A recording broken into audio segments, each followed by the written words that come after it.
Olá pessoal, tudo bom? Vamos dar início a mais uma live. Tô com um minutinho, né, de antecedência. O professor Danilo já tá chegando aí na área.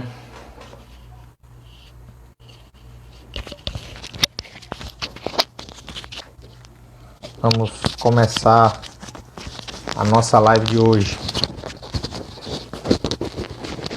Um abraço aí para Ingrid Rinaldi, quinto período zootecnia, IFMA Maracanã.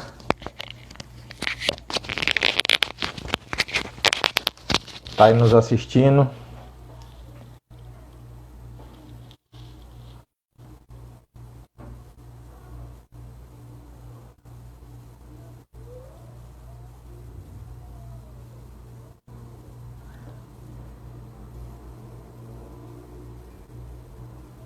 Aqui o professor Danilo.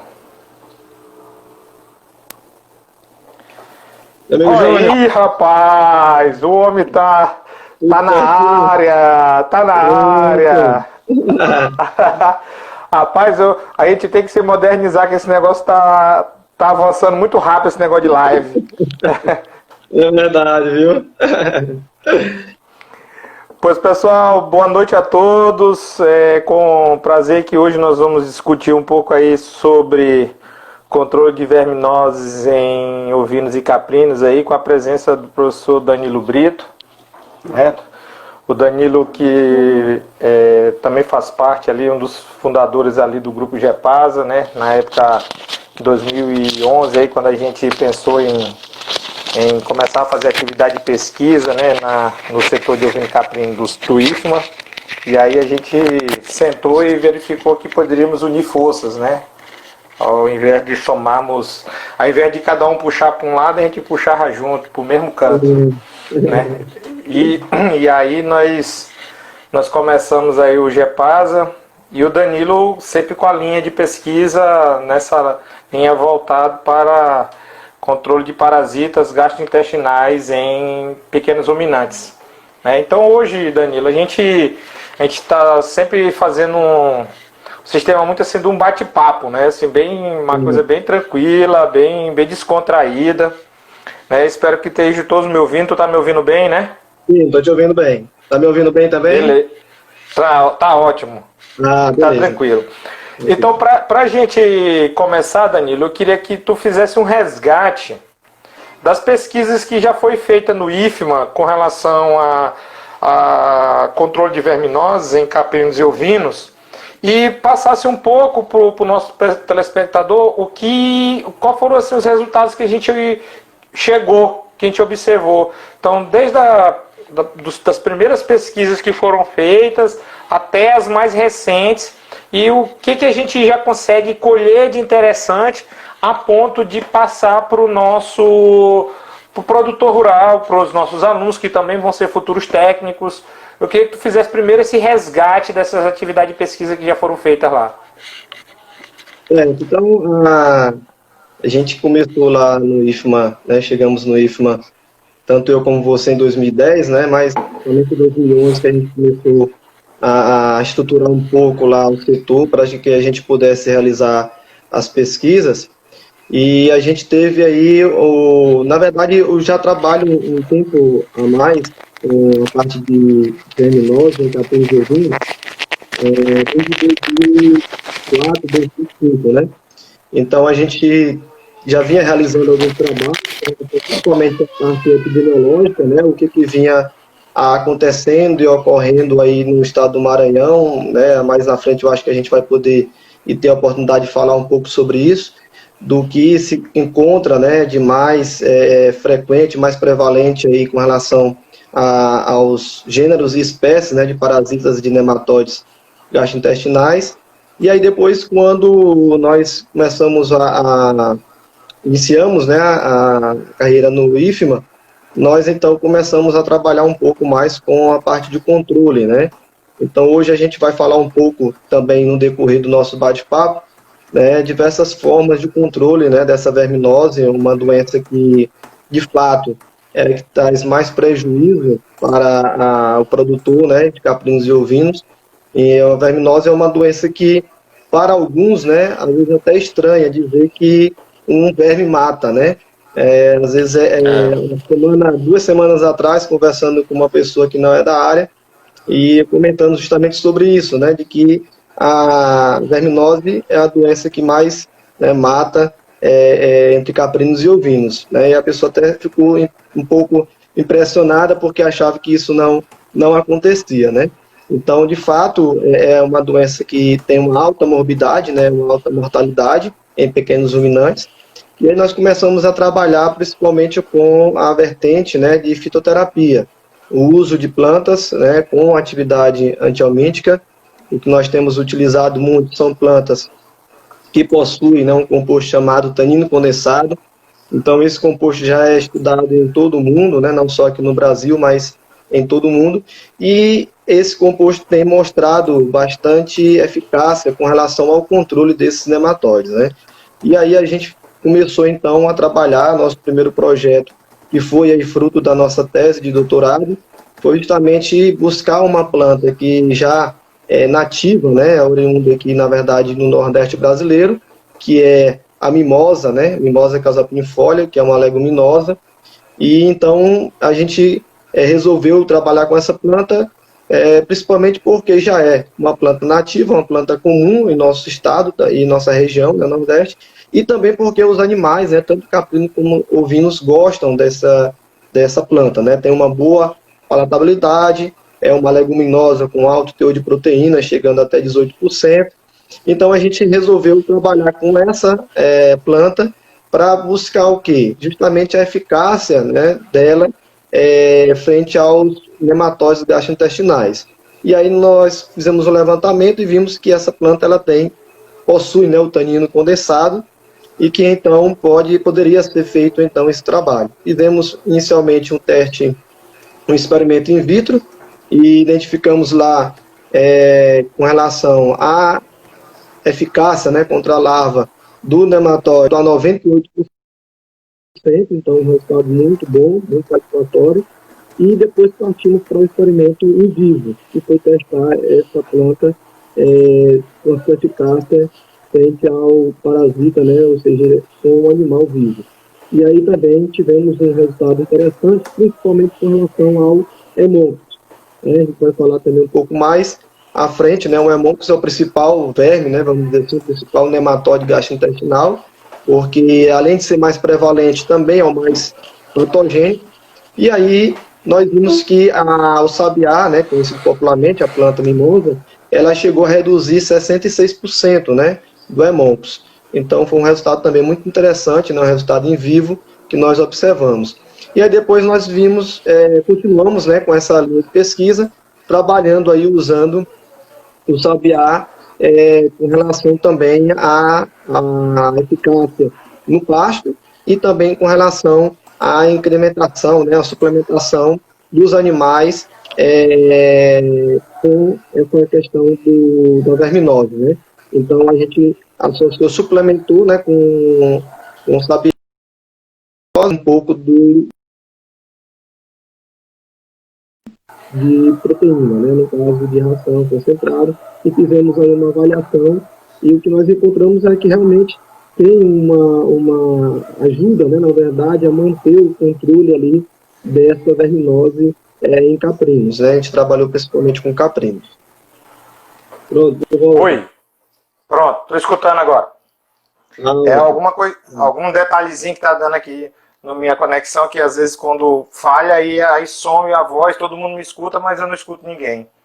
Danilo, então, dando continuidade, tu falou um pouco aí de alguns, já até citou, né, o caso do hemôncoros, né, mas que outros gêneros de parasitas gastrointestinais a gente vem encontrando comumente aqui no estado? Então aqui, um dos primeiros trabalhos nossos, que foi realizado em 2005, a gente encontrou, além do hemôncoros, a gente encontrou também o nematóide Tricostrongylus, né, o gênero Tricostrongylus, Osefagostum, Coopéria e Strongyloides, né, parasitas aí pertencentes à família de Tricostrongylidea, Então, nós fizemos aí esse trabalho encontrando essas quais 4, 5 gêneros, né? Mas o que a gente tem observado em trabalhos mais recentes, aqui também na ilha de São Luís, é que os que são mais encontrados aí nos animais, nos ruminantes, é o Hemoncus, o Tricostrongylus e o Osephagostomum, né? Então, são esses três aí mais prevalentes, inclusive no nosso rebanho lá do IFMA, são esses três também que nós encontramos, né?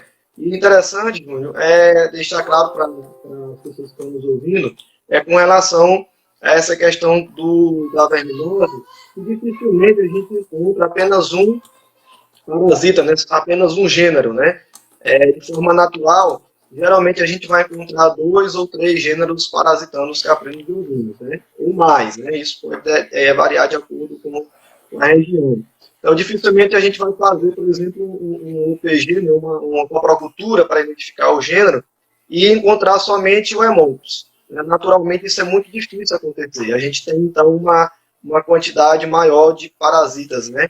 Então, o que nós temos encontrado ao longo desse tempo que nós temos feito pesquisa, tanto aqui na região metropolitana, da ilha de São Luís, que foi o mais recente, como na região do Alto Mearim do Grajaú, na região de Morros, foram essas 3 regiões que nós trabalhamos, é o que nós temos encontrado como maior frequência, é o Hemoncus, a Cotéria, o Hemoncus, o Tricostrongylus e o Osephagostomum. A gente pode considerar, Danilo, no caso o Hemoncus, como o gênero que mais impacta dentro dos gêneros que infestam caprinos e ovinos, aquele que gera o maior impacto produtivo e econômico dentro do sistema de produção de caprinos e ovinos? Sim, o Hemoncus ele é o mais prevalente, né? E além dele ser o mais prevalente, ou seja, se encontrar em maior quantidade nos animais, ele também é mais patogênico, né? Então ele causa uma sintomatologia muito maior quando comparado com os outros gêneros que nós encontramos.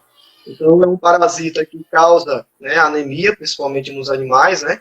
Porque ele é hematófago, então ele se localiza principalmente no abomaso, que é um dos estômagos, né, do ruminante, do caprino do ovino, e ali ele passa a sugar o sangue do animal e causa anemia. O animal fica apático, perda de peso, pode também ter edema submandibular, né, e pode chegar a óbito, né? Então, realmente, o Hemoncus é o que a gente tem mais problema aí com relação à questão econômica, né? E aí, é interessante que a gente, muitas vezes, dentro da academia, a gente faz uma certa separação, né? A gente tem ali a sanidade, né? a nutrição e a genética, né? Mas o produtor isso não tem, né? Essa divisão. Não tem, o produtor é completo, né? Então, a gente, quando analisa, por exemplo, a questão da verminose, ano passado eu tive a oportunidade de visitar a propriedade, onde a pessoa perdeu em torno de 50% do rebanho, né? Por conta da verminose. Muita coisa, né? Então, ele tinha 40% a 50%. Ele tinha uma boa estrutura de pastagem, né, de nutrição para os animais, tinha uma boa estrutura também de instalações. Os animais dele também eram bons, geneticamente falando, né? Então, eram animais que tinham uma boa genética, mas ele dispensou um pouco aí na questão do controle da verminose. Então, ele tinha um rebanho em torno de 120 animais, e ele me relatou que perdeu em torno de 50 animais, 55, então em torno de 40% a 50% de perda, né? E em função do Hemoncus ter esse impacto muito grande, né? Como seria esse ciclo da infestação do Hemoncus? Assim, como é que funciona esse ciclo de infestação? O Hemoncus passa por onde até chegar no animal? Então, todos esses gêneros aí que eu falei, que nós encontramos aqui no Maranhão, no Nordeste como um todo, né? Na verdade, ele tem aí o ciclo dele se dá no trato gastrointestinal, né? Então, no sistema digestivo. Então, eu vou começar o ciclo aqui pela eliminação, né? Das fezes. Então, quando o animal ele defeca, então ele libera ovos, né? Então, na verdade, existe lá dentro do animal, né? Considerando aqui o Hemoncus, lá no abomaso, né? Nós temos parasitas, vermes, macho e fêmea, eles copulam e essa fêmea começa a fazer a oviposição. Então, diariamente, ela pode fazer a oviposição de 2.000 ovos, né? Por dia, apenas uma única fêmea, né? Então, nós temos feito trabalhos aí que nós encontramos centenas e centenas de fêmeas na biomassa. Então, você já imagina a quantidade, né, de ovos que são eliminados aí pelas fezes. Então, quando o animal defeca, esses ovos são eliminados e chega ao solo, né, na pastagem, lá, para então esse ovo ele vai eclodir, de acordo com as condições de temperatura e de umidade. Então, o Hemoncus ele exige aí uma temperatura de 28, 26 a 28 graus, né, mais ou menos uma temperatura ideal, mas ele, claro, pode se desenvolver a temperaturas maiores, e com a umidade mais ou menos de 80%. Então, ele começa a defeca, elimina os ovos, esse ovo ele vai eclodir, e esse ovo ele vai se transformar em lava, né? Então, nós vamos ter 3 estágios de lava no período da fase não parasitária que nós chamamos, ou seja, a fase não parasitária é justamente essa que o animal fica lá, ou melhor, desculpe, que o parasita fica no ambiente, né, na pastagem. Então, nós vamos ter lá a lava L1, L2 e L3. Então, quando chega a lava L3, nós chamamos essa lava L3 de lava infectante. Então, é quando ela tem condições de movimento, ela sai do bolo fecal e ela vai justamente para a pastagem, né, para o capim ali, para a gramínea, o que seja que esteja ali de tipo de alimento para o animal. Então, essa lava infectante, ela fica ali esperando quem? O hospedeiro, né, no caso que é o caprino ou o ovino, se alimentar dessa pastagem, né, ou seja, dessa forragem, e ele ingere, então, né, automaticamente essa lava infectante. Então, a L3 adentra ao organismo do animal através, né, do alimento, chega ao trato gastrointestinal, se desenvolve em L4 e L5, e depois em adulto, e aí começa de novo o ciclo, né, macho e fêmea copulando, e a fêmea fazendo ovoposição aí de 2.000 ovos por dia. Então, a gente pode já aproveitar para começar a responder a pergunta aqui da Elizabeth, que o maior meio de contaminação, então, seria o pasto infectado. Isso. Infestado, infestado, né? Isso. O termo correto seria o pasto infestado, né? Isso. Então, esse seria o maior veículo de contaminação. Isso. A maior probabilidade do animal se infectar é justamente quando ele vai se alimentar no pasto e ele vai ingerir, então, essa pastagem, e ali se encontra as lavas infectantes, né, que são a lava L3. Ambiente de aprisco, isso também é comum para infestação de hemóculos, ou ambiente de aprisco é pouco, mas é outros nematóides gastrointestinais? Tipo, o ambiente de aprisco que eu te falo assim, às vezes que eu não passo uma vassoura de fogo, não faço uma desinfecção, e isso vai ao longo do tempo. Então, dentro do aprisco em si, eu consigo também ter uma alta taxa de infestação de hemófilos, ou outros parasitas que já são mais comuns de serem o animal ser infestado por outros parasitas nessas condições?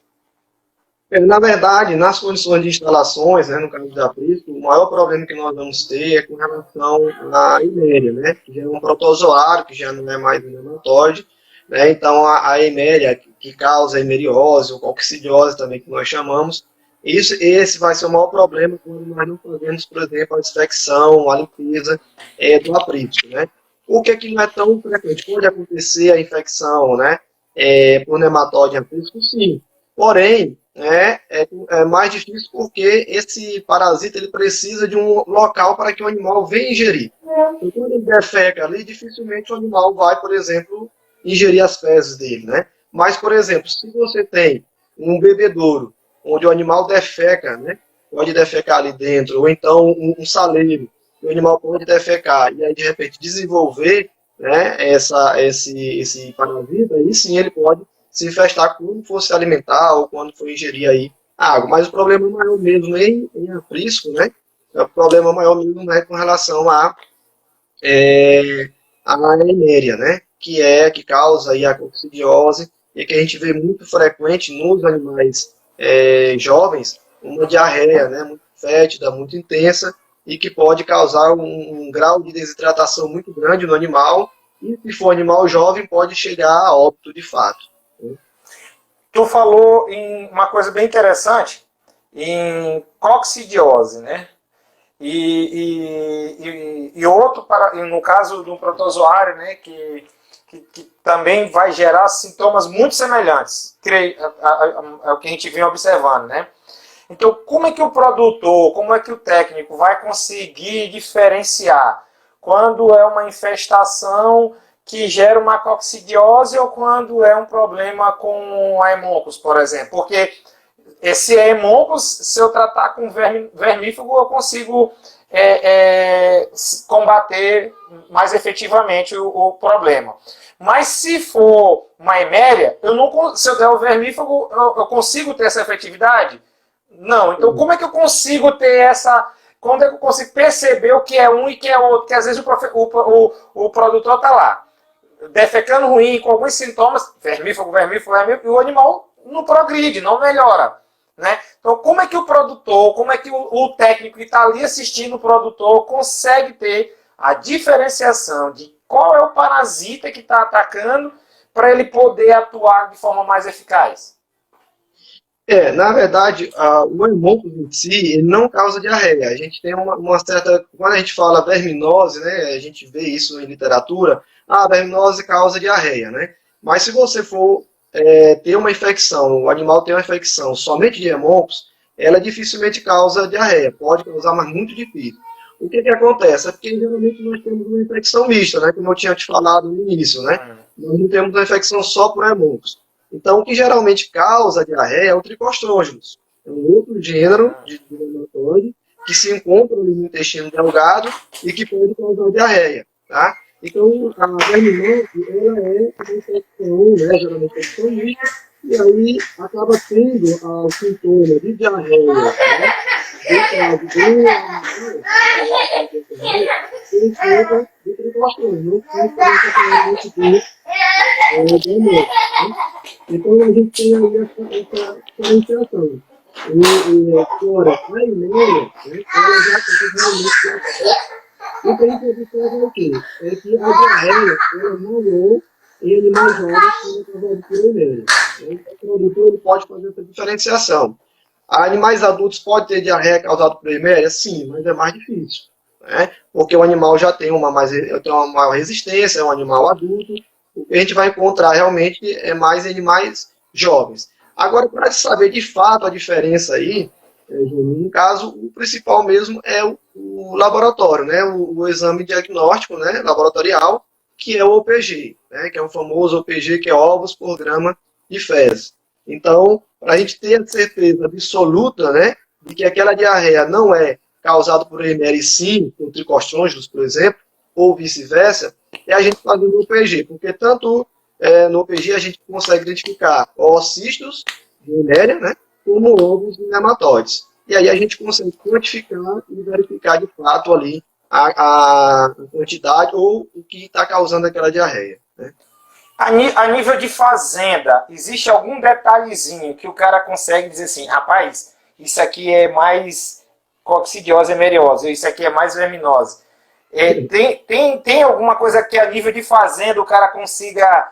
Por que eu estou te perguntando isso? Porque a situação está acometida. Até que o cara vá procurar alguém para fazer um OPG, para vir com o resultado, o animal já andou definhando bastante, né? Então, assim, como é que o cara consegue... E se existe, assim, coloração da fezes, odor de fezes, isso é um indicador? Eu consigo ter isso como indicador ou não? Eu tô voando aqui. Não, é meio complicado, né? Assim, só pela sintomatologia diarreica, no caso da diarreia em si, porque a diarreia é um sintoma muito amplo, né? Pode ser causado por diversas outras coisas, né? Não só a eméria ou Haemococcus, né? Ou melhor, desculpa, Tricostrongylus, né? Pode ser causado por outra coisa. Então, para diferenciar é meio complicado. Agora, geralmente, o que a gente vai ter é tanto infecção por nematóide, né? Causando diarreia, ou então também por eméria, os dois juntos. O ideal aí é tratar como se fosse verminose e como se fosse emeriose, né? Não vai ter problema, porque com certeza esse animal tem uma certa quantidade também de nematóide, então a gente administra o vermífugo, né, o antiamítico, como também pode administrar né, o medicamento que vai combater a eméria. Pela via das dúvidas, nesse caso, infelizmente, né, como não tem como diferenciar por exame de laboratório, realmente é usar os dois. Até porque, como tu falaste, de repente começa a tratar aqui como se fosse priméria e nada de resolver.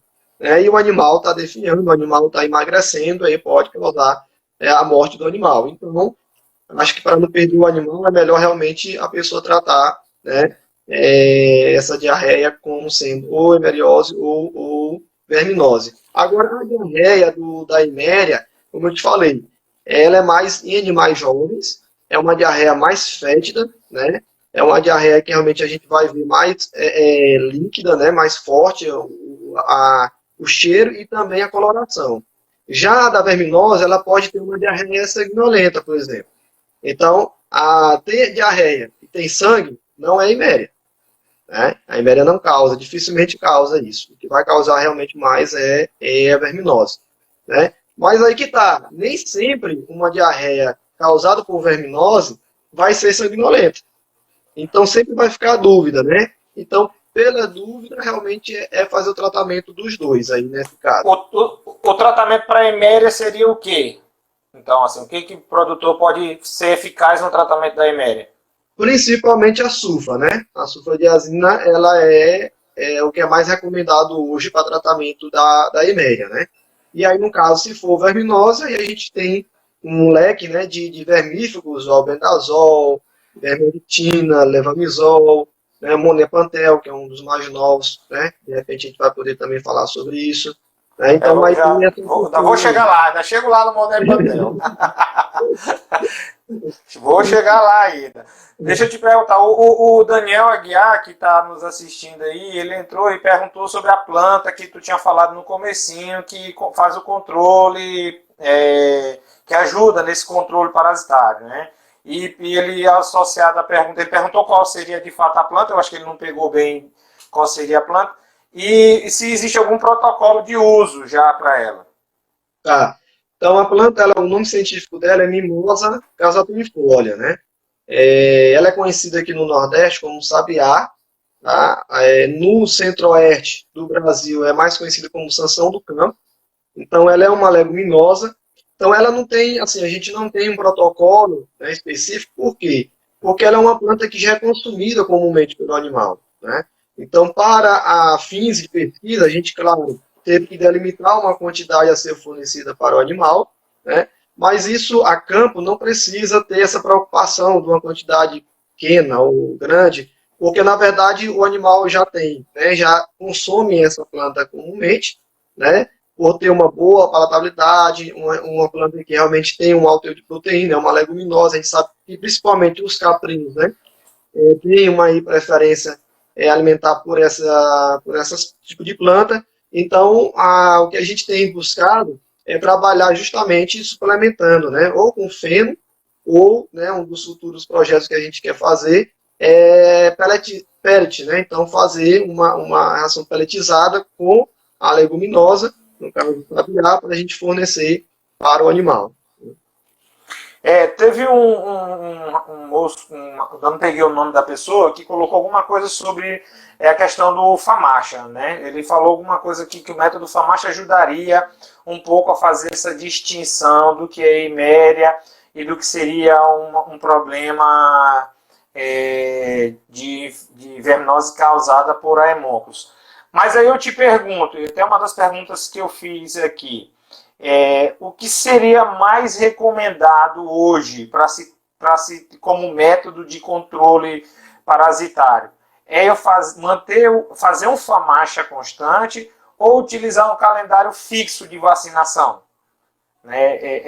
Porque eu não sei onde eu li, em algum local eu li, que essa ideia do calendário fixo ela estava meio que sendo abolida, né, de estar com data fixa, corretinha. Mês tal eu faço isso, mês tal eu faço isso, mês tal eu faço isso, tá.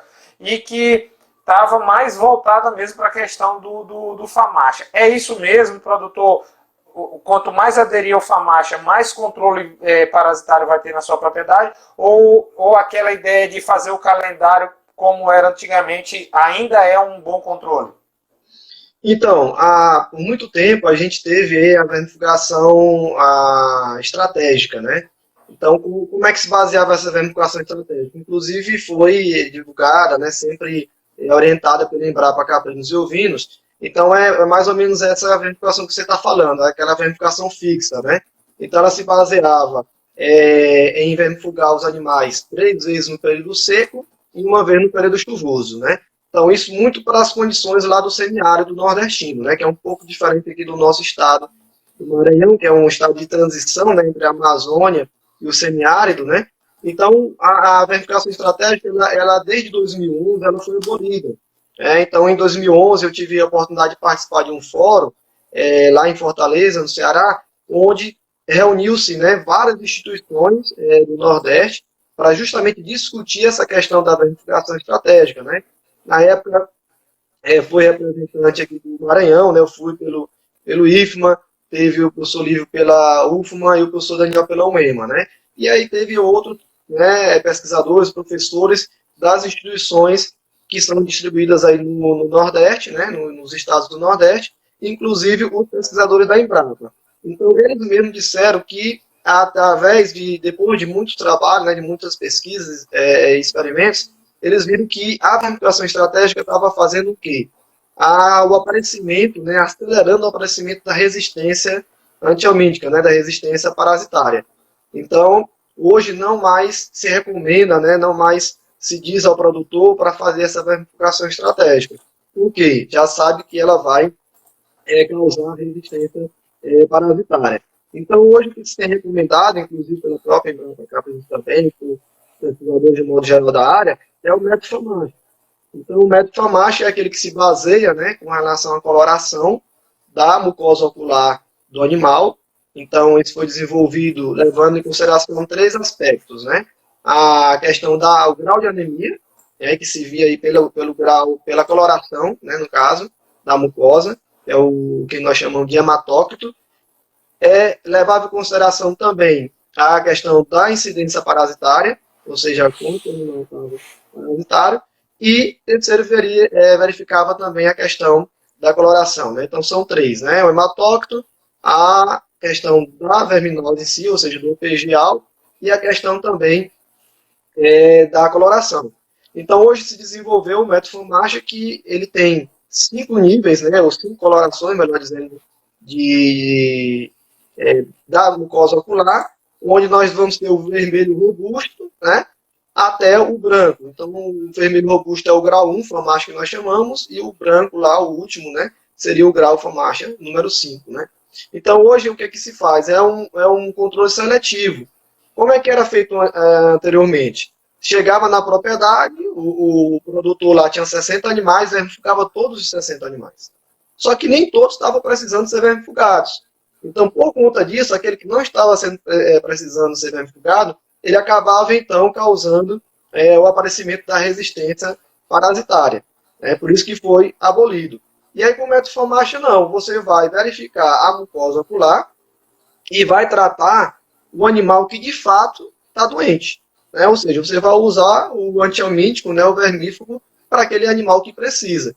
Isso, né, já tem estudo, por exemplo, que mostra que com o uso do método FAMACH você tem uma economia até de 58%, né, com relação ao vermífugo, ao vermífugo. Então, geralmente você começa a usar o método FAMACH, no início são todos animais vermifugados, mas com o tempo você vai fazendo esse tratamento seletivo, onde você vai diminuindo a quantidade de vermífugo. Por quê? Porque nem todos precisam ser vermifugados, ou seja, ser tratados. Então, hoje, o que é mais recomendado, de fato, é o método FAMACH, pela economia, né, com relação ao uso dos antihelmínticos, e também por prolongar, né, vamos dizer assim, prorrogar mais o aparecimento da resistência parasitária, né, que já é uma coisa comum quando se fala da verificação estratégica. Tá, eu tô com muita pergunta aqui na cabeça ao mesmo tempo. né? Mas eu vou aproveitar que tua última fala foi resistência parasitária e eu ia comentar até uma outra pergunta aqui, que eu já deixo um rol de perguntas aqui no computador, por isso que eu fico olhando o computador e olhando para vocês. Né? Então, é justamente sobre resistência parasitária, como é que eu conseguiria evitar? Né? E eu acho que praticamente tu já respondeu. O uso do método FAMACHA eu consigo evitar bastante. Né? Mas o que outra coisa eu conseguiria reduzir essa resistência parasitária dentro da fazenda? Então, hoje, um dos grandes fatores do aparecimento da resistência parasitária é o uso indiscriminado, né, do antihelmíntico, né, ou seja, do vermífugo, né. O que acontece? Dificilmente, e você tem experiência também aí a campo, dificilmente um produtor ele pesa o animal, por exemplo, para vermifugar. Ele não pesa o animal para tratar. E aí a gente, quando vai para a bula do medicamento lá, do antihelmíntico, ele vai levar em consideração o quê? Justamente o peso. Né? Quando eu utilizo um antihelmíntico, ou seja, eu causo, ou seja, proporciono uma subdosagem, isso é um fator, por exemplo, do aparecimento de resistência por parte do parasita. Né? Então, essa questão do pesar, a gente tem falado muito, né? Há uma certa resistência, né, com relação a pesar os animais, e eu sempre gosto de dizer que não é por conta do preço, né, da balança. Né? Claro que existe balanças caras, né? A gente tem no setor que foi mais de 13 mil reais, mas tem balança muito barata, 50, 100 reais, que você pode utilizar o auxílio da corda, né, e pesar os animais. Então, hoje o que a gente mais recomenda é justamente evitar esse uso indiscriminado, né, do antihelmíntico, porque isso acaba acelerando, de fato, a resistência parasitária. Outro fator também é o uso do antihelmíntico, né, por muito tempo, principalmente quando esse antihelmíntico não tem mais eficácia.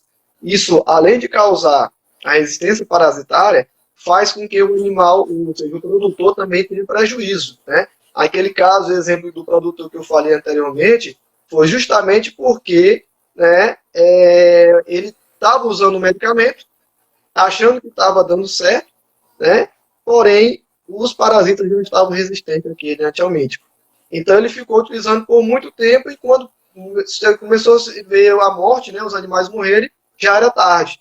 Né? Tentou realmente mudar, ainda mudou, só depois que mudou que realmente houve aí uma melhora com relação à morte, né, a mortalidade lá dentro da propriedade. Né? Danilo, o pessoal do NAPA, do Instituto Federal Goiano, perguntou o seguinte: se existe anticoccidianos utilizados na ração como preventivo? Já vem alguma ração com algum anticoccidiano que iniba o problema de coccidiose em ovino e caprino? Não, a gente tem muito isso aí, a gente vê muito isso na suinocultura e na avicultura, né? Inclusive na caprinocultura, existe alguns trabalhos já sendo feitos aí com relação a esse uso, né? Mas na prática isso não tem sido muito comum, né? Algo como preventivo com relação à coccidiose, né? Isso principalmente por conta do sistema, né, digestivo do animal que é diferenciado e com relação também ao porte do animal, né? Quando você compara, por exemplo, com aves e tudo. Mas existem trabalhos sendo realizados com esse fim, né, justamente, inclusive, pessoas do grupo que a gente faz parte, que é justamente tentar desenvolver um uso, né, de produtos que possam prevenir esse aparecimento ou a ocorrência, melhor dizendo, né, da hemeriose em caprinos e ovinos. Tá? Beleza. O Igor está perguntando aqui se a incidência de verminose é diferente quando o animal é criado em pastagem cultivada em relação à pastagem nativa. Existe alguma diferença nessa incidência? Então, existem vários trabalhos que já mostraram que quando o animal ele está inserido numa pastagem nativa, e aí a pastagem nativa é aquela pastagem, né, que nós chamamos de heterogênea, né? Então eu vou ter leguminosa, eu vou ter gramínea, eu vou ter uma diversidade, né, de espécies vegetais. Inclusive a gente realizou um trabalho no IFMA avaliando justamente essa infecção em pastagem nativa. Então o que acontece? Geralmente nessas pastagens nativas os animais eles acabam se alimentando numa parte mais superior da planta. Então há uma dificuldade por parte do parasita de realmente subir, né, ou fazer uma subindo nessa planta, né, a uma certa altura, e aí o animal que come mais acima, né, ou seja, faz o seu bocado mais acima, ele acaba se infectando menos. Né? Então, tem um trabalho realizado, inclusive no campus, né, que a gente observou que ovinos, né, quando ele tem ali a preferência mais por gramínea, né, mesmo em pastagem nativa, ele acaba se infectando mais do que caprinos. Né? Por quê? Porque o caprino já tem uma preferência mais aí na parte superior da planta. Né? Agora, se o ovino tiver, né, esse comportamento de consumir uma quantidade de planta mais acima, ele também vai ter uma infecção menor. Então, de fato, há uma diferença entre a pastagem nativa, né, que chama pastagem heterogênea, da pastagem cultivada. A pastagem cultivada ela tem uma possibilidade muito maior de infectar, né, ou seja, de infecção dos animais, do que a pastagem nativa. Além de também, no caso, com pastagem nativa, a gente ter leguminosas que possuem tanino condensado. Né? Então, ontem mesmo a gente estava participando de uma palestra lá com o nosso amigo Pedro do México, e ele falando justamente que eles fizeram um trabalho mostrando que, na verdade, né, aqueles animais que consomem plantas com tanino condensado, eles têm uma probabilidade maior de fazer o quê? De prevenir, né, ou seja, de controlar a quantidade de parasitas ali por conta da ação do tanino condensado. Tá? Beleza. A Audilene, né, está perguntando se você sabe se existem estudos com taninos isolados para comprovar se é ele que desempenha a ação antihelmíntica com o uso de plantas. Isso.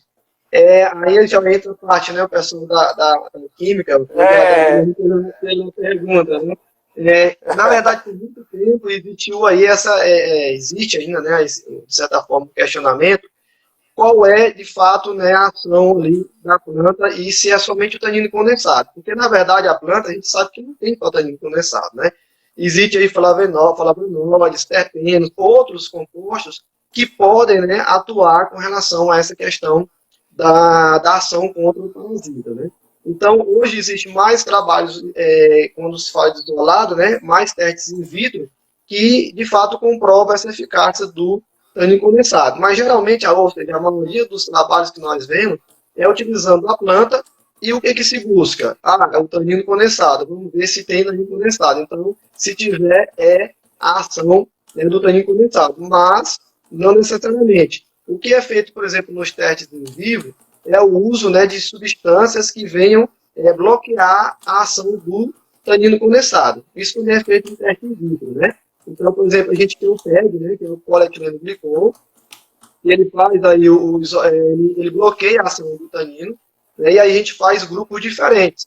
Então, aquele tratado, né, aquele tratamento que tem o tanino condensado com PEG, né, e ele não tem eficácia, e o tanino condensado tem eficácia lá, outro grupo, então aí a gente pode aferir, né, e dizer que, na verdade, quem está tendo ação antihelmíntica é o tanino condensado. Então, há também essa possibilidade aí de realizar nos testes em vivo também, né, o uso desse polietileno glicol para fazer esse bloqueio, então, do tanino condensado. E aí a gente tem um resultado se é tanino condensado ou não. Tá?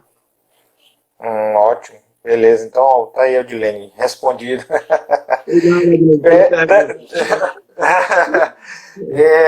Danilo, eu queria ver contigo, tem algumas outras perguntas dos nossos telespectadores, mas eu também tenho as minhas aqui, as minhas curiosidades, apesar de a gente convive bastante, mas engraçado que a gente convive, mas as dúvidas sempre persistem, né?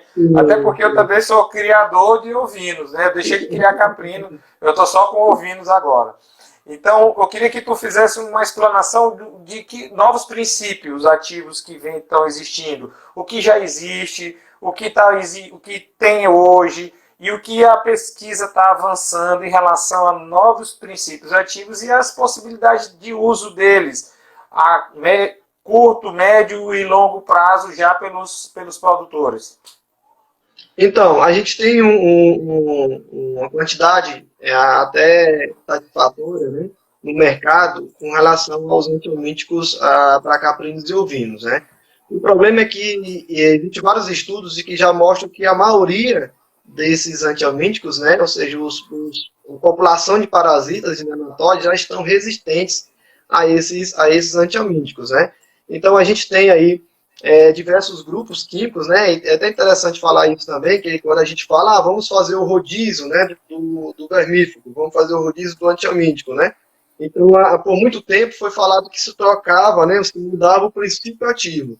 E aí hoje a gente já sabe que não é somente o princípio ativo, ele tem que ser um princípio ativo pertencente a um grupo químico diferente. Então nós temos aí basicamente 6, 7 grupos químicos, né? Nós vamos ter aí os benzimidazóis, nós vamos ter os imidatiazóis, nós vamos ter as lactonas macrocíclicas, organofosforados, inclusive nós vamos ter também lá os derivados, né, do amino acetonitrilo, né? Então, cada grupo químico desse, nós vamos ter um princípio ativo ou vários princípios ativos, né? Por exemplo, dentro dos benzimidazóis, nós temos lá o levamisol, né, oxifenbendazol, fenbendazol, pertence a esse grupo químico, né? Quando nós vamos lá, por exemplo, para os imidatiazóis, nós vamos ter lá o levamisol, o tetramizol. Quando nós vamos para lactonas macrocíclicas, nós vamos ter lá vermectina, doramectina, né, moxidectina. Então, são princípios ativos que eles pertencem a grupos químicos diferentes. Então, quando eu tenho um problema de resistência na minha propriedade, ou seja, o que é esse problema de resistência? Quando eu tenho utilizando o vermífugo e não está dando mais efeito, eu tenho que fazer a troca. Então, o produtor ele tem que ter muita atenção com relação ao qual novo princípio ativo ele vai utilizar. Porque, por exemplo, se ele estiver utilizando ivermectina e mudar para a doramectina, não é interessante. Por quê? Porque pertence ao mesmo grupo químico, que são as lactonas macrocíclicas, né? Se eu tenho lá o albendazol e mudo para o febendazol, são princípios ativos diferentes, porém pertencentes ao mesmo grupo químico. Então, o correto é o quê? Eu fazer a mudança do princípio ativo pertencente a um grupo químico diferente. Então, se eu estou usando o albendazol, eu posso mudar, por exemplo, a ivermectina. Por quê? Porque o albendazol faz parte do grupo dos benzimidazóis, enquanto que a ivermectina faz parte do grupo das lactonas macrocíclicas, né? Então a gente tem que ter esse cuidado aí. E o mais recente produto, né, o medicamento que a gente tem, que foi lançado em 2012, foi o Moneplantel, né? Então o Moneplantel ele faz parte justamente do derivado, né, do amino acetonitrilo, né? E o Moneplantel hoje tem sido muito utilizado dentro da produção, né, de caprinos e ovinos. Mas interessante, né, que o Moneplantel foi lançado em 2012 e já tem estudos mostrando que já tem população de parasita resistente a Moneplantel, você acredita? Minha nossa senhora. Em menos de Meu 4 Deus do anos, céu. em menos de 4 anos, né, tem um estudo feito lá no estado de São Paulo e outro estudo feito no estado do Rio Grande do Sul. Então, esse do estado de São Paulo foi feito em 2016. Para você ter ideia, tem propriedade lá que mostra que a eficácia do Moneplantel foi apenas de 2%. Né? Meu Deus. Só para Por você enquanto, ter... a gente quando usa, fica muito feliz aqui. A gente usa lá no setor, fica muito feliz, porque o bicho é caro. Isso, né? Então, para quem não conhece, o Moneplantel, né, o bicho é caro, moço. É caro. O cara desembolsar 1 litro, o cara tem que vender animal para dedéu, viu? Para comprar. Né? Mas o produto realmente ele é muito, muito bom. Né? Agora, infelizmente, já está dando esses primeiros casos de resistência, né? Isso. Menos de 4 anos, né? Infelizmente, é um medicamento que a gente tem usado, né, lá no setor, e a eficácia, de fato, é muito boa, né? Então, chega a 98%, a 99%, quando nós utilizamos. Agora, também, assim, nós temos o cuidado, né, no uso, né? Nós pesamos os animais, utilizamos somente em casos mais críticos, né? A gente sempre conversa isso, nós dois, com relação a justamente não usar com muita frequência para que realmente não venha desenvolver resistência, porque é como se fosse uma arma que nós temos, né? Se a gente começa a utilizar de forma indiscriminada, daqui a pouco a gente vai ter população de parasitas resistentes, né? Então, esses estudos mostram, né, que o uso indiscriminado, né, essa questão da pesagem, subdosagem, né, enfim, são fatores que acabam proporcionando, né, o aparecimento da resistência parasitária, né? E, Danilo, eu tenho uma pergunta aqui bem de produtor rural mesmo. Eu acho que talvez ele até seja um produtor e que bom que a gente está tendo esse alcance, né? Eu acho que o nome, não sei se o nome dele é Derico ou Drérico Sampaio, você ainda está nos assistindo aí. Ele perguntou o seguinte: folha de bananeira picada na forma de forragem faz diferença na população de eumintos? Então, existem alguns trabalhos que já foram realizados com a folha de bananeira, né, em equinos, também em caprinos e ovinos, né, com relação a essa eficácia. Eu não lembro quanto a porcentagem, né, ou qual o grau de eficácia foi com relação ao uso dessas plantas, ou melhor, dessa folha da bananeira, mas eu sei que existem artigos que já trabalharam com o uso, né, da planta da bananeira, onde realmente houve, né, uma eficácia com relação ao combate, né, ao controle desses nematóides. Eu, de fato, só não recordo aqui qual foi o percentual de eficácia, tá? Mas pode ser utilizado, uma vez que já pode, né, o que apresenta essa eficácia, porque o que tem que ter em mente, e a gente gosta de falar, né, de repente pode ser até um produtor mesmo, é que a gente não tem a ideia, ou não imagina que a gente vai substituir os antiamíticos convencionais, né, que nós chamamos a sintéticos, né, pelo uso, por exemplo, de plantas medicinais. Então, a planta medicinal, ela vem como um sistema integrado, né, a gente chama de controle integrado, a gente vem como uma ação, né, ou uma opção para ajudar a controlar esses nematóides. Porque deixar bem claro também que a verminose, né, os nematóides, a gente não elimina. Né, eu não vou usar o medicamento lá e dizer, olha, meu rebanho não tem mais verme, né, e eu estou livre de verme. Não, a gente vai controlar.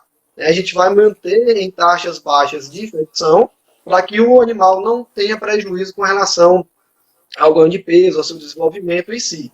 Né? E a planta, né, ou as plantas de modo geral, com atividade antiamítica, elas vêm para ajudar nesse controle.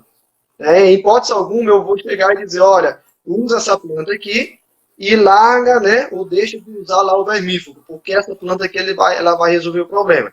Dificilmente, né, até agora, nós não temos essa planta que vai ter uma eficácia, por exemplo, em vivo de 95%, que é o esperado de um antiamítico pelo menos.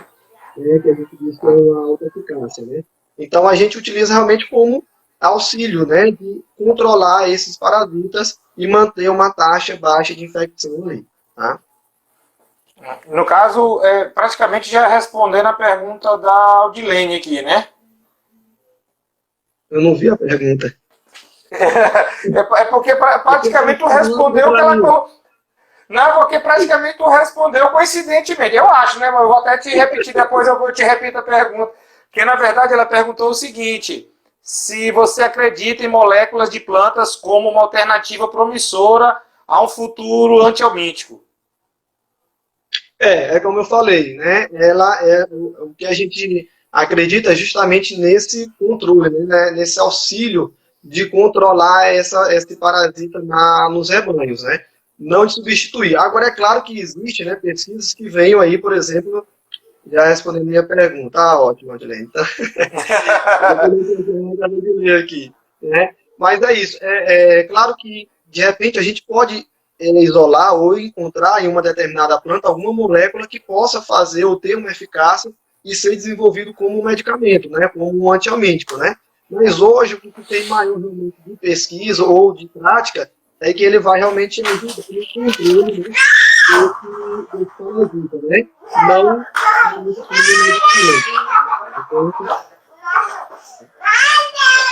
Tranquilo, é porque com o menino em casa fica mais difícil, né?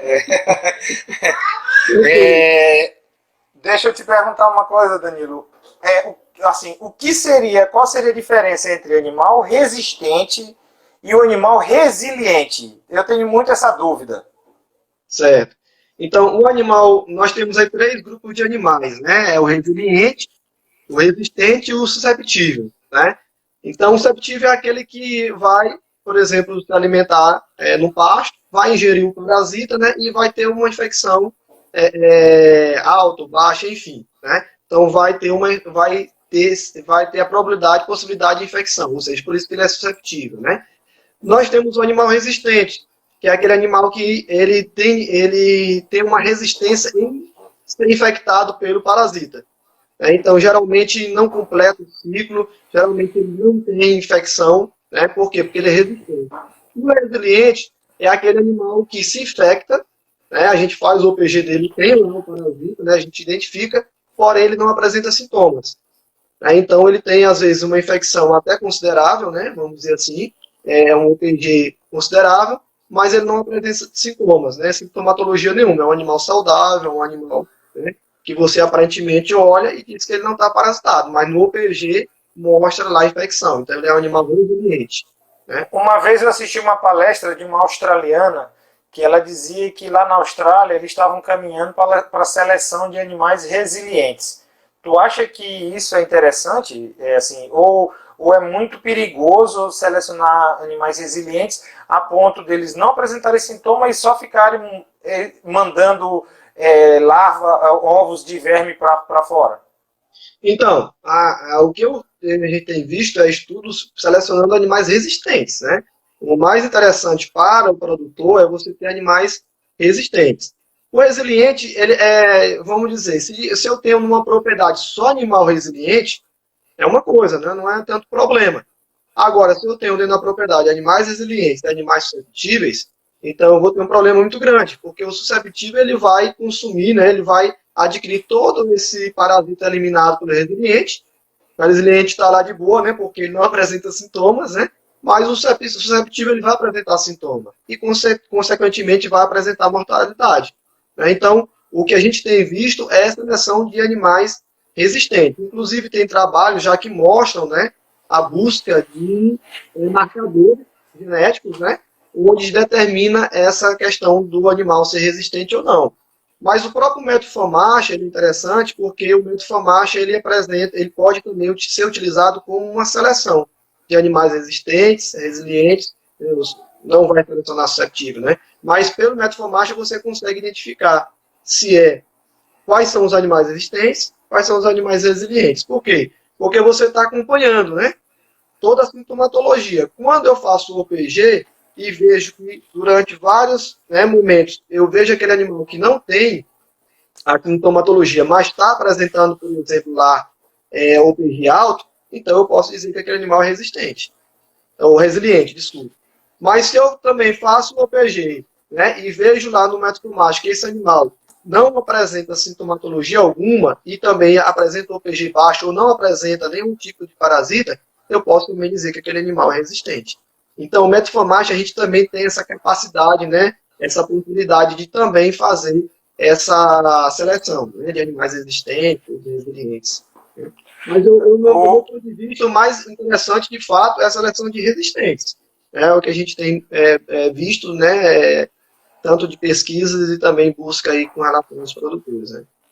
O Lailson, Danilo, perguntou assim: em pastagens cultivadas, o uso de gramíneas de porte ereto pode prevenir ou diminuir a infestação dos animais?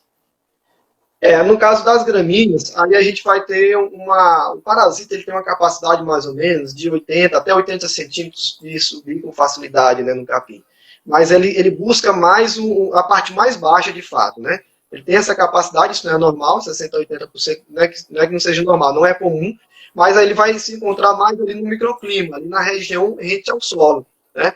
Por isso que o vírus, né, ele acaba, né, quando se compara ali com o caprino, né, dependendo da pastagem, isso aí tem que levar em consideração o tipo de pastagem, ele vai se infectar mais, né, porque ele acaba consumindo mais ali rente ao solo, né, comparado com o caprino, né. Agora, isso vai depender muito do porte da gramínea, né.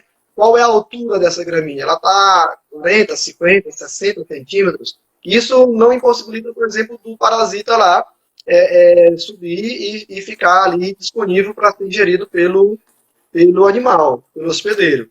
Que é diferente, por exemplo, na pastagem nativa, onde a gente tem lá, por exemplo, já o animal consumindo, né, uma altura acima de 1 metro, por exemplo, muitas vezes ficando, né, bípede, né, para que venha consumir uma determinada planta. Então, a gente tem essa diferença aí, quando gramínea e pastagem nativa. Agora, se eu considerar somente uma pastagem cultivada, né, ou seja, composto por gramínea, o que vai determinar é o corte dessa gramínea, qual a altura que ela vai se encontrar no momento em que o animal vai estar consumindo ela no pasto. A Inayara Brito perguntou aqui, Danilo, que eu uso na propriedade o Triomax, composto por ivermectina e doramectina. Qual outro utilizar para rodízio? Acho que qual outro medicamento, qual outro vermífugo ela pode utilizar para rodízio? Tá. Então, a partir do momento que você observa que não há mais contato, ou seja, você observa que você está utilizando esse medicamento e não está mais servindo, então você pode utilizar, por exemplo, o levonisol, que é pertencente a um grupo diferente da ivermectina, né? Porque a ivermectina ela pertence às lactonas macrocíclicas, né? Então eu tenho que usar um princípio ativo diferente. Então eu posso usar o levamisol, ela pode usar, por exemplo, o albendazol. São dois vermífugos muito comuns, né? E fáceis de ser achado no mercado e que ela pode estar utilizando para substituir. Porque se ela, por exemplo, usar a amoxicilina, não é interessante, porque ela pertence ao mesmo grupo químico da ivermectina. Então, o que a gente sugere é que possa ser usado o levamisol ou o albendazol. Né? O Matheus Almeida, ele perguntou que a partir de quantos OPG, né, quantos número de OPG, você indica o tratamento em casos de infecções mistas ou únicas? Tá. Então, a gente tem aí, a literatura fala em torno mais ou menos de 500, OPG de 500 a 800, acima disso já é recomendável que haja o tratamento. Tá? Então, isso não significa que o animal tem um alto OPG, mas é um animal que já necessitaria, no caso, de ser vermifugado, né? 500 a 800, acima disso já é considerado aí necessário fazer a vermifugação. Danilo, agora é uma pergunta minha, né? Eu estava só perguntando dos outros, mas deixando as minhas aqui. Antes, porque nós estamos com 54 minutos já, e essa pergunta eu não posso deixar de fazer porque isso prospecta futuro para a gente em relação a controle de parasitas. A gente tem um método FAMACHA que tu colocou muito bem como a estratégia mais interessante hoje e que vocês da área da parasitologia já sentaram e já analisaram como estratégia de controle. A gente consegue avançar em um método acima do FAMACHA, tipo, vai existir alguma coisa eletrônica, porque o FAMACHA é algo muito subjetivo.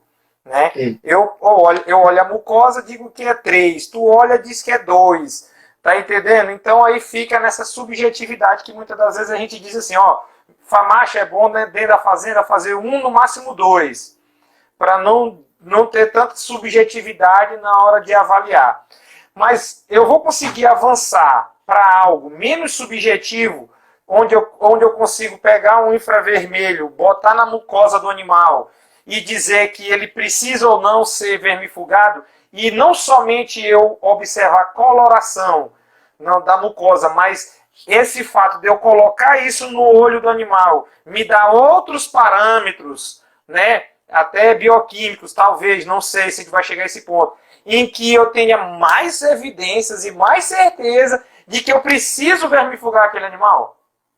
Então, hoje já tem alguns grupos de pesquisa e já tem aí tentando desenvolver, até o nosso grupo de pesquisa juntamente lá com a UFMA, né, a gente já tentou vislumbrar um pouco essa questão justamente da possibilidade de uso, né, de eletrônicos, né, que venha facilitar um pouco a vida do produtor, né, onde você tenha uma eficácia, uma acurácia maior, né, com relação ao uso desse equipamento e às vezes até mesmo um celular.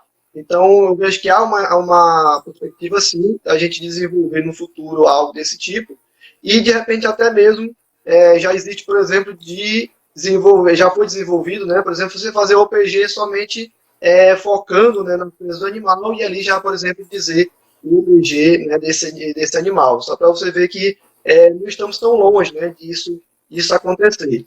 Agora, o interessante também, a gente tem que ter em mente que, por exemplo, o método FAMACHA, ele é muito bom, ele de fato faz, hoje é o que a gente utiliza, né, dentro da produção de caprinos e ovinos, e agora a gente tem que ter muito cuidado com relação ao uso do OPG, por exemplo, já com animais que tenham problemas, por exemplo, de nutrição, né? Então, a gente fez um trabalho que a gente avaliou o método FAMACHA e a gente observou, por exemplo, que em animais que não têm uma nutrição adequada, pode apresentar anemia não em decorrência do parasita, mas em decorrência de uma má nutrição, né? Então, a gente avalia, eu uso e recomendo o método FAMACHA, levando em consideração, né, que o animal tem o que comer, né? Porque, às vezes, a gente faz essa diferenciação, eu não posso ter ou achar que a sanidade é mais importante que a nutrição, ou a nutrição é mais importante que a genética, ou e vice-versa, né? A gente tem que levar isso aqui junto, né, esse tripé, né? A genética, a nutrição e a sanidade. Então, para eu ter bons resultados, eu tenho então que saber que, na verdade, o meu rebanho está tendo ali uma quantidade suficiente de alimento. E a gente tem trabalhos, por exemplo, que mostram que animais com alimentação adequada, com alto teor de proteína, são animais menos parasitados do que aqueles que são, ou que recebem menos proteína, por exemplo. Então, tem um estudo que mostra isso. Eles dividiram, fizeram grupos diferentes, e onde aquele que recebeu suplemento proteico, ele foi muito menos parasitado, teve uma infecção muito menor do que quando comparado com aquele que não teve, por exemplo, o suplemento proteico. Então, a gente vê que uma coisa está ligada à outra, né? A nutrição, a sanidade, né, a genética, elas estão juntas. Eu não posso, a gente na academia faz essa separação por conta das pesquisas, né, das linhas de pesquisa, né? Mas que o produtor isso é tudo junto. Então não adianta eu querer usar o método FAMACHA ou ter o melhor vermífugo se eu não tenho pastagem, né? Não adianta eu também ter uma ótima pastagem e eu não tenho controle adequado da verminose, porque senão vai acontecer, né, com que o produtor pode ter uma alta mortalidade. É a mesma coisa se tiver, né, uma má pastagem, uma má alimentação dos animais, né, nesse caso. Danilo, nós já estamos faltando 1 minuto, então esse 1 minuto a gente vai utilizar para agradecer o pessoal e as perguntas, infelizmente, o Arnon está fazendo uma pergunta aqui. Arnon, tu faz a pergunta ao vivo para o Danilo, lá no IFMA. Não dá mais para responder agora. A gente quer agradecer aí a colaboração do Danilo aí nesse momento, né? E para esclarecer foi bom porque foram muitas perguntas práticas, né? Eu gosto disso, porque foi coisa mesmo bem aplicada. E mais interessante é a gente tentar utilizar esses mecanismos. Então, pode se despedir da galera aí, Danilo, que falta 23 segundos. Beleza, então eu agradeço aí a presença pessoal junto aí com a gente na live, né? Então, foi muito interessante, como o Júnior falou, né? Prática, perguntas bem práticas, e esse foi o objetivo mesmo, a ideia da gente discutir algo bem prático, né? Então, agradeço aí a participação do pessoal, as perguntas,